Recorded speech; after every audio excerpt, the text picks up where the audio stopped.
विद्यार्थी मित्रांनो, आपण फायनल अकाउंट या टॉपिकचा पान नंबर 32 वरील आज चौथा प्रॉब्लेम सोडवणार आहोत. आधी मी प्रॉब्लेमचं वाचन करणार आहे. पहा, मी प्रॉब्लेम वाचत आहे. From the following trial balance of mister Piyush and mister Arun. आपल्याला पुढे जे ट्रायल बॅलन्स दिलेलं आहे ते मिस्टर पियुष आणि मिस्टर अरुण यांचं आहे. You are required to prepare trading and profit and loss account and balance sheet as on that date. या वाक्याचा अर्थ असा आहे की दिलेल्या माहितीच्या आधारे तुम्ही प्रिपेअर करा, तयार करा ट्रेडिंग अकाउंट आणि प्रॉफिट अँड लॉस अकाउंट.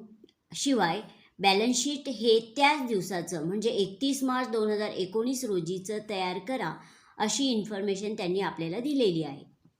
आपल्याला कुठेही अशी इन्फॉर्मेशन दिलेली नाही की त्यांचा रेशो मिस्टर पियुष आणि मिस्टर अरुण हे त्यांना होणारा नेट प्रॉफिट किंवा नेट लॉस कोणत्या रेशोमध्ये वाटून घेतात, अशी कोणतीच इन्फॉर्मेशन त्यांनी आपल्याला दिलेली नाही. मग जेव्हा आपल्याला अशी कोणतीच इन्फॉर्मेशन दिलेली नसते तेव्हा त्यांना होणारा नेट प्रॉफिट किंवा नेट लॉस हा इक्वल वाटून द्यावा, म्हणजे एकास एक या रेशोमध्ये आपल्याला तो वाटून द्यावा लागेल. आपल्याला पुढे ट्रायल बॅलन्स दिसत आहे 31 मार्च 2019 रोजीचं, म्हणजे ही त्यांच्या अकाउंटिंग इयरच्या शेवटच्या दिवसाची तारीख आहे. कारण ट्रायल बॅलन्स हे वर्षाच्या शेवटी म्हणजे अकाउंटिंग इयरच्या शेवटच्या दिवशी तयार केले जाते. 31 मार्च 2019 ही त्यांच्या अकाउंटिंग इयरच्या शेवटच्या दिवसाची तारीख आहे. आणि जर त्यांचं अकाउंटिंग इयर हे 31 मार्च 2019 रोजी संपत असेल तर त्यांचं अकाउंटिंग इयर सुरू झालेलं आहे 1 एप्रिल 2018 रोजी आणि संपलेले आहे 31 मार्च 2019 रोजी. आपण पहिली पायरी पूर्ण केलेली आहे, अकाउंटिंग इयर ओळखलेलं आहे. आपण ट्रायल बॅलन्सच्या डेबिट बॅलन्सेसचं वाचन करणार आहोत. इथे थोडा बदल करायचा आहे. पर्टिक्युलर्स ऐवजी इथे डेबिट बॅलन्सेस असा बदल तुम्ही सुद्धा करून घ्यायचा आहे. इथे अमाऊंट रुपीज असा बदल होईल. क्रेडिट बॅलन्सेस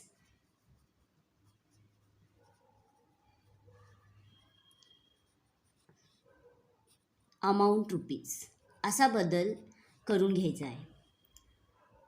आपण पहिली पायरी पूर्ण केलेली आहे, अकाउंटिंग इयर ओळखलेलं आहे. आता आपल्याला दुसरी पायरी पूर्ण करायची आहे की परचेस रिटर्न किंवा सेल्स रिटर्न्स दिले आहेत किंवा नाही हे आपल्याला कन्फर्म करायचं आहे. तर सेल्स रिटर्न्स हे डेबिट बॅलन्सेसमध्ये देतात आणि आपल्याला असं लक्षात येत आहे की सेल्स रिटर्न्स दिलेले नाहीत. आता आपण क्रेडिट बॅलन्सेसमध्ये पाहूया. आपल्याला असं लक्षात येत आहे की क्रेडिट बॅलन्सेसमध्ये परचेस रिटर्न्स दिलेले नाहीत, कारण परचेस रिटर्न्स हे क्रेडिट बॅलन्सेसमध्ये देतात तर सेल्स रिटर्न्स हे डेबिट बॅलन्सेसमध्ये देतात. मग आपल्याला असं लक्षात आलेलं आहे की सेल्स रिटर्न्सही दिलेले नाहीत, शिवाय परचेस रिटर्न्सही दिलेले नाहीत. म्हणजे एकूण सेल्स डायरेक्ट आपल्याला आउटर कॉलमला लिहायचे आहेत आणि एकूण परचेसेससुद्धा डायरेक्ट आउटर कॉलमला लिहायचे आहेत. आपण दुसरी पायरी पूर्ण केली. आता तिसरी पायरी आपल्याला पूर्ण करायची आहे की ज्या ॲडजस्टमेंट्स दिलेल्या आहेत त्या ॲडजस्टमेंटचं वाचन करून ती ॲडजस्टमेंट कशावरती दिलेली आहे त्याच्यासमोर आपल्याला स्टार करायचं आहे. पहिली ॲडजस्टमेंट मी वाचत आहे.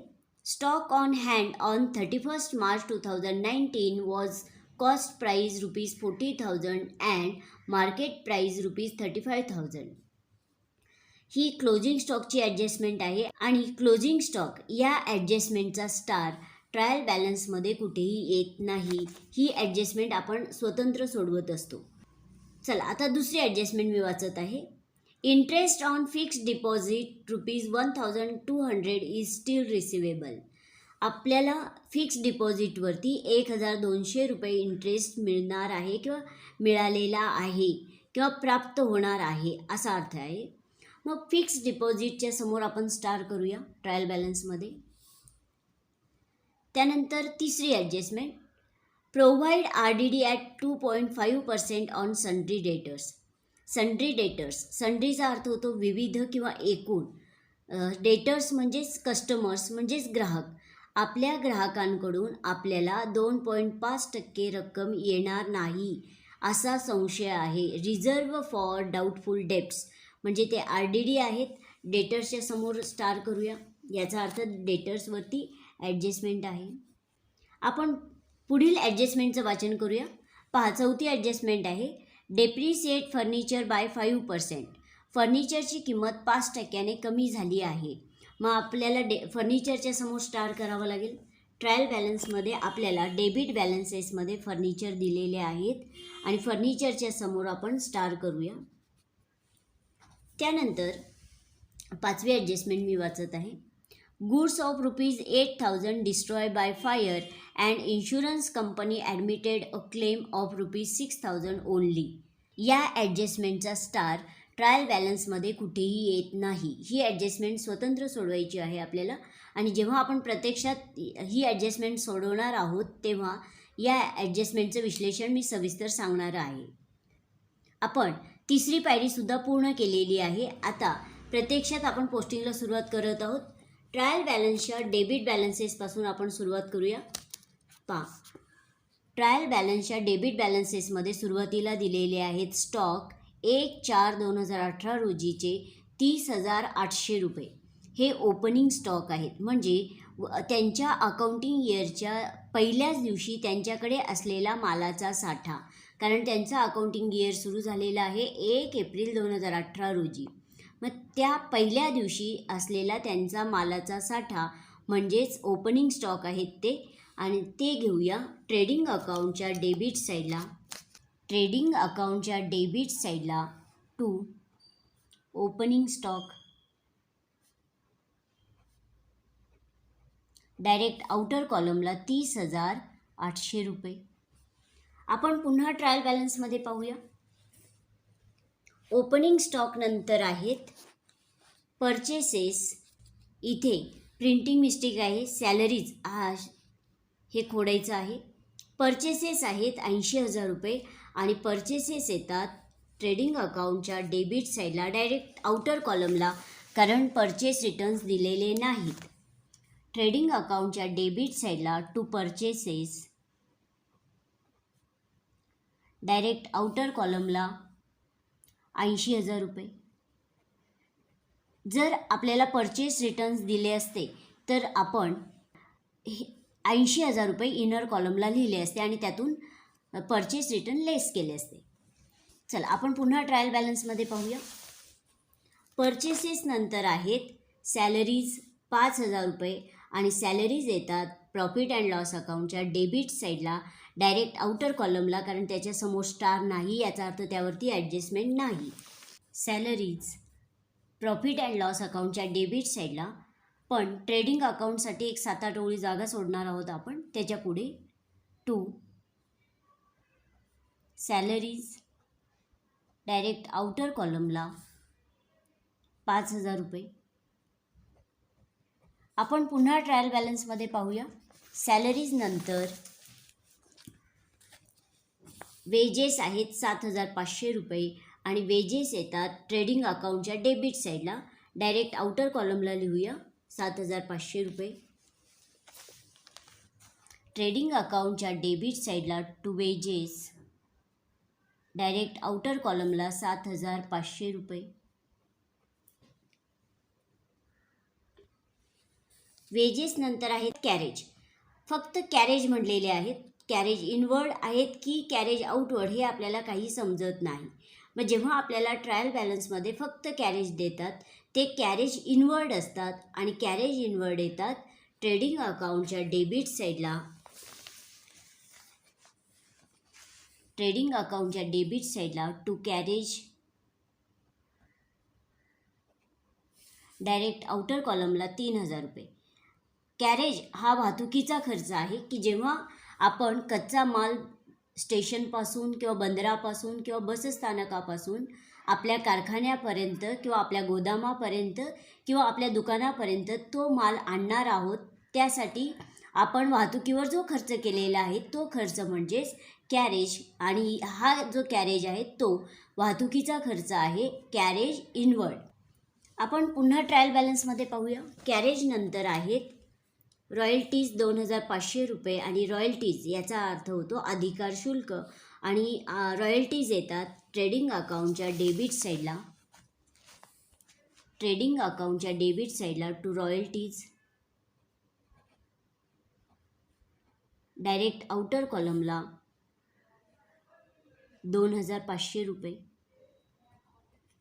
रॉयल्टीज नंतर आहेत फ्रेट म्हणजे भाडं की वाहतुकीच्या साधनासाठी जे काही आपण भाडं दिलेलं आहे ते म्हणजे फ्रेट 700 रुपये आणि फ्रेट येतात ट्रेडिंग अकाउंटच्या डेबिट साईडला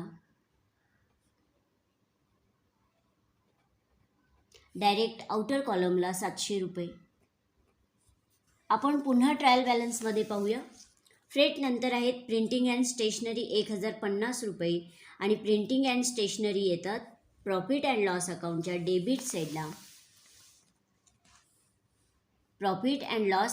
डेबिट साईडला टू प्रिंटिंग अँड स्टेशनरी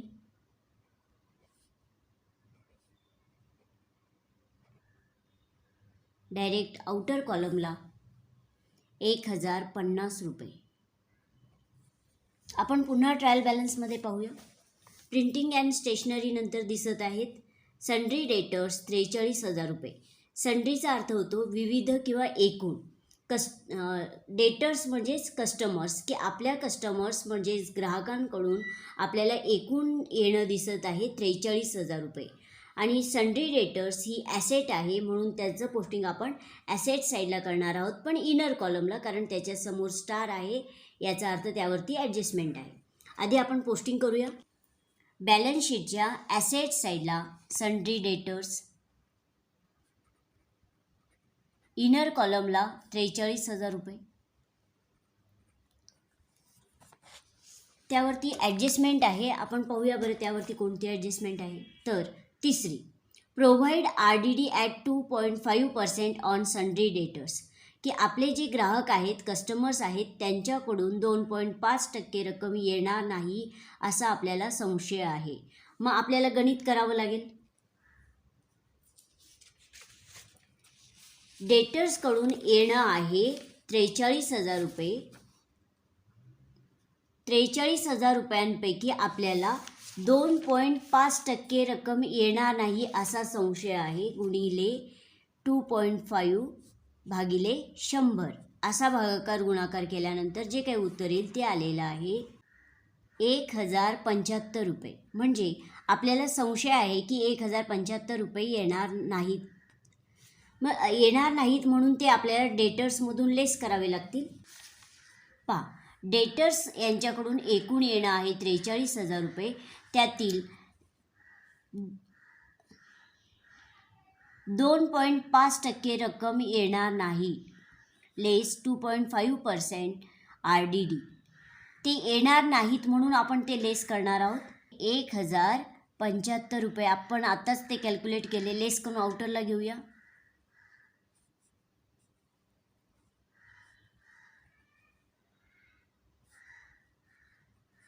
उत्तर आलेलं आहे 41,925 रुपये.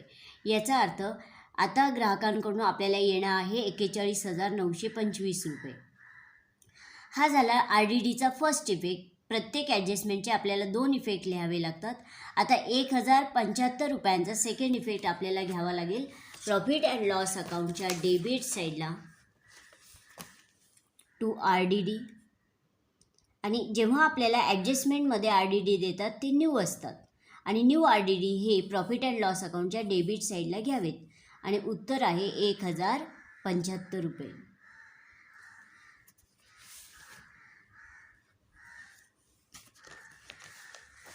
आपली तिसरी ॲडजस्टमेंट पूर्ण झालेली आहे, तिला खूण करूया. आपण पुन्हा ट्रायल बॅलन्समध्ये पाहूया.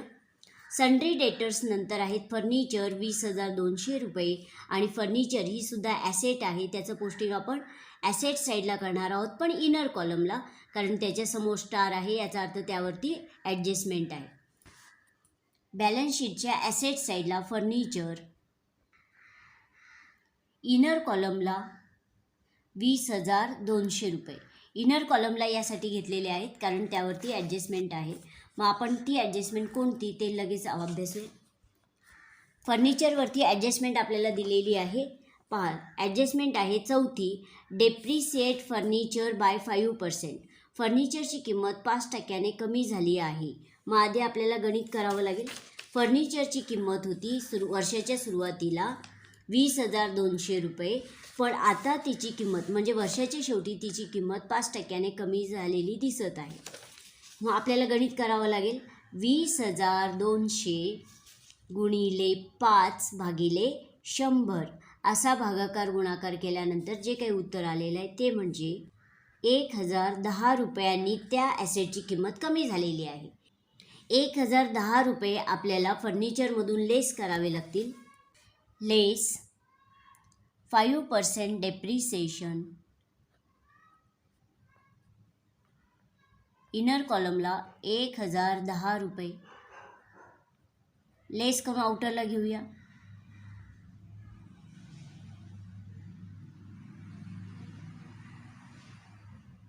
उत्तर आलेलं आहे 19,190 रुपये. म्हणजे फर्निचरची किंमत वर्षाच्या सुरुवातीला होती 20,200 रुपये, पण वर्षाच्या शेवटी फर्निचरची किंमत 19,190 रुपये एवढी झालेली आहे. म्हणजे फर्निचरची किंमत 1,010 रुपयांनी कमी झालेली आहे. आणि डेप्रिसिएशनचा सेकंड इफेक्ट येतो प्रॉफिट अँड लॉस अकाउंटच्या डेबिट साईडला. To depreciation on furniture, direct outer कॉलमला 1,010 रुपये. डेप्रिसिएशनचे 2 इफेक्ट लिहून झालेले आहेत. चौथी ॲडजस्टमेंट झाली अशी मी खूण करणार आहे. फर्निचर नंतर आहेत लीज होल्ड प्रॉपर्टी 25,000. याचा अर्थ असा आहे की भाडेतत्वावर घेतलेली एखादी मालमत्ता, आणि ती जरी आपण भाडेतत्वावर घेतलेली मालमत्ता असली तरी ती आपली ॲसेट आहे. म्हणून आपण लीज होल्ड प्रॉपर्टी हे पोस्टिंग बॅलन्स शीटच्या ॲसेट साईडला करणार आहोत. डायरेक्ट आउटर कॉलमला बॅलन्स शीटच्या ॲसेट साईडला लीज होल्ड प्रॉपर्टी.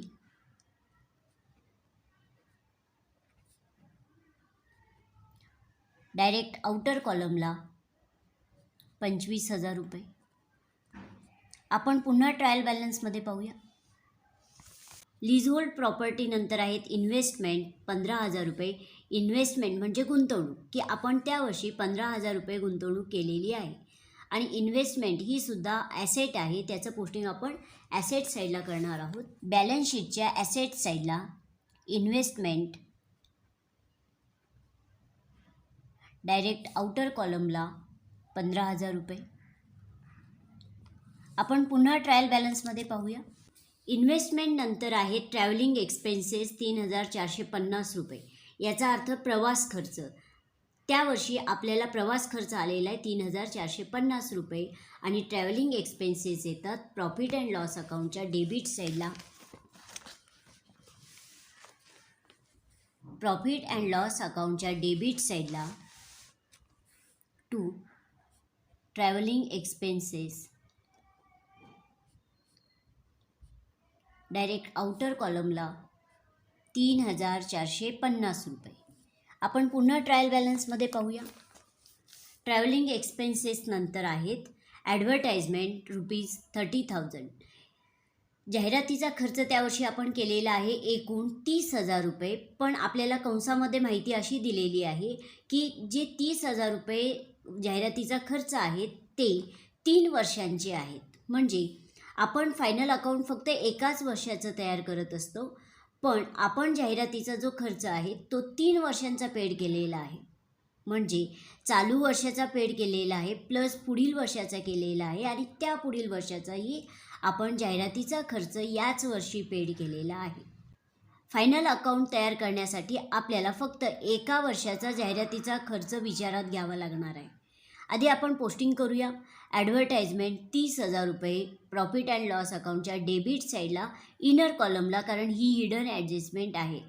आणि हिडन ॲडजस्टमेंट आल्यानंतर हिडन ॲडजस्टमेंटचे सुद्धा आपल्याला 2 इफेक्ट लिहावे लागतात. आधी आपण पोस्टिंग करूया. ॲडव्हर्टाइजमेंट 30,000 रुपये प्रॉफिट अँड लॉस अकाउंटच्या डेबिट साईडला. प्रॉफिट अँड लॉस अकाउंटच्या डेबिट साईडला इनर कॉलमला टू ॲडव्हर्टाइजमेंट. इनर कॉलमला यासाठी कारण आपल्याला हिडन ॲडजस्टमेंट दिलेली आहे म्हणून. आणि आपण त्या वर्षी एकूण खर्च केलेला आहे जाहिरातीवरती 30,000 रुपयांचा. आणि 30,000 रुपये हे 3 वर्षांचे आहेत. एकूण 3 वर्षांचा जाहिरातीचा खर्च आपण पेड केलेला आहे 30,000 रुपये. कारण आपल्याला तशी माहिती दिलेली आहे की हा जो 30,000 रुपये खर्च आहे तो 3 वर्षांचा खर्च आहे. पण फायनल अकाउंट तयार करत असताना आपण फक्त एका वर्षाचा जाहिरातीचा खर्च विचारात घेणार आहोत. मग आपल्याला गणित करावं लागेल त्यासाठी की जाहिरातीवरती त्यांनी एकूण खर्च केलेले आहेत 30,000 रुपये 3 वर्षांसाठी. पण आपण एका वर्षासाठी त्यांनी जाहिरातीवर किती खर्च केलेला आहे हे आपल्याला गणित करावं लागेल. मग त्यासाठी आपल्याला गणित असं मांडावं लागेल की ती संस्था 3 वर्षांसाठी 30,000 रुपये जाहिरातीवर खर्च करते, तर एका वर्षासाठी ती किती खर्च करते असं गणित आपल्याला मांडावं लागेल. मग तिरकस गुणाकार करूया. 30,000 गुणिले 1/3. मग उत्तर आलेलं आहे 10,000 रुपये. याचा अर्थ जाहिरातीवर एका वर्षासाठी 10,000 रुपये खर्च केले जातात. मग आता हे 10,000 रुपये एका वर्षाचा खर्च आहे. एका वर्षाचा खर्च लिहायचा आहे आणि एका वर्षाचा खर्च आहे 10,000 रुपये. मग 30,000 वजा 10,000 20,000. 20,000 रुपये जो जाहिरातीचा खर्च आहे हा खर्च त्यांनी आधीच केलेला आहे, म्हणजे तो प्रीपेड आहे. म्हणजे आधीच केलेला खर्च प्रीपेड एक्सपेन्सेस ₹20,000. आणि प्रत्येक हिडन ॲडजस्टमेंटचे सुद्धा आपल्याला 2 इफेक्ट लिहावे लागतात. म्हणजे 20,000 रुपयांचा आपल्याला सेकंड इफेक्ट लिहावा लागणार आहे आणि प्रीपेड एक्सपेन्सेसचा सेकंड इफेक्ट येतो बॅलन्स शीटच्या ॲसेट साईडला. प्रीपेड ॲडव्हर्टाइजमेंट डायरेक्ट आउटर कॉलमला 20,000 रुपये. ॲडव्हर्टाइजमेंट नंतर आहेत बॅड डेब्ट्स 500 रुपये. आणि बॅड डेब्ट्स जेव्हा आपल्याला ट्रायल बॅलन्समध्ये देतात ते ओल्ड असतात आणि ओल्ड बॅड डेब्ट्ससुद्धा येतात प्रॉफिट अँड लॉस अकाउंटच्या डेबिट साईडला. प्रॉफिट अँड लॉस अकाउंटच्या डेबिट साईडला टू बॅड डेब्ट्स आउटर कॉलमला 500 रुपये. आपण पुन्हा ट्रायल बॅलन्समध्ये पाहूया. बॅड डेब्ट्स नंतर आहेत डिस्काउंट अलाव ₹1,800. याचा अर्थ असा आहे की आपण डिस्काउंट दिलेला आहे. अलाव करणे म्हणजे देणे किंवा पेड करणे, की आपण आपल्या ग्राहकांना डिस्काउंट दिला 1,800 रुपये. आणि डिस्काउंट अलाव येतात प्रॉफिट अँड लॉस अकाउंटच्या डेबिट साईडला. पहा, प्रॉफिट अँड लॉस अकाउंटच्या डेबिट साईडला टू डिस्काउंट अलाव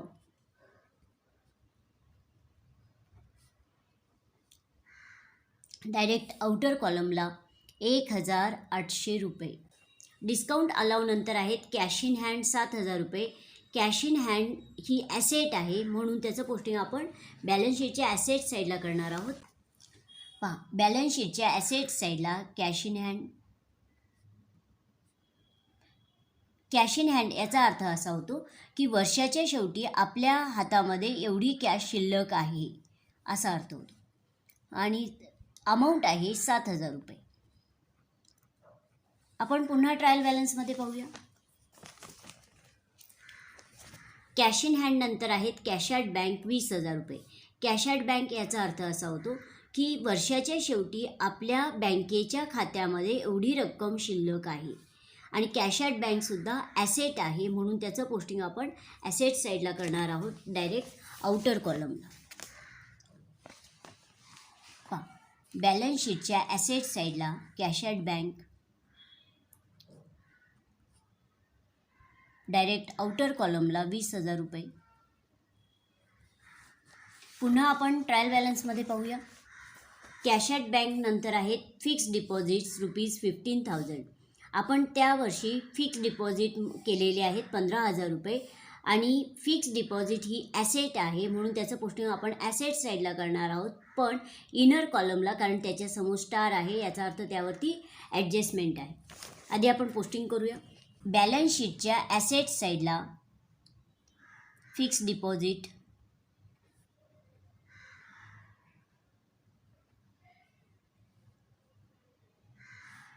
₹15,000 15,000 रुपये. त्यानंतर आपण लगेच त्यावर जी ॲडजस्टमेंट आहे ती सोडवणार आहोत. ॲडजस्टमेंट आहे दुसरी. Interest on fix deposit ₹1,200 is still receivable. Fix डिपॉझिटवरती आपल्याला ₹1,200 इंटरेस्ट म्हणजे व्याज रिसिवेबल आहे, प्राप्त होणारे आहे असा अर्थ आहे. मग आपण ते फिक्स डिपॉझिटमध्ये ॲड करूया ₹1,200, कारण फिक्स डिपॉझिट म्हणजे एकूण जे आपण फिक्स डिपॉझिट केलेले आहेत ₹15,000, त्यावरील मिळणारे व्याज ₹1,200 असे एकूण डिपॉझिट आपण आउटर कॉलमला लिहिणार आहोत.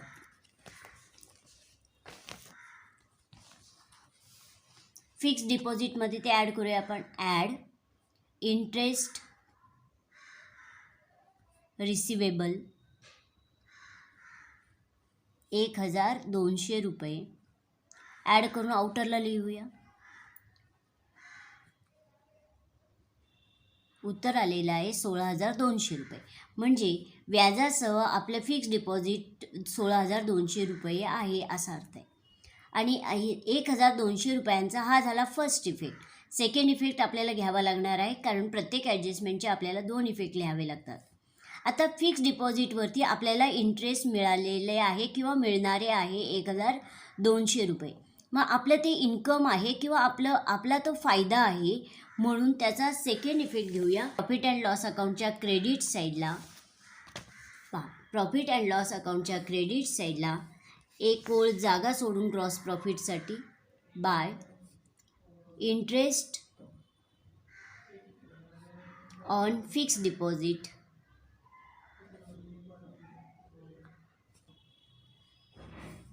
₹1,200 डायरेक्ट आउटर कॉलमला.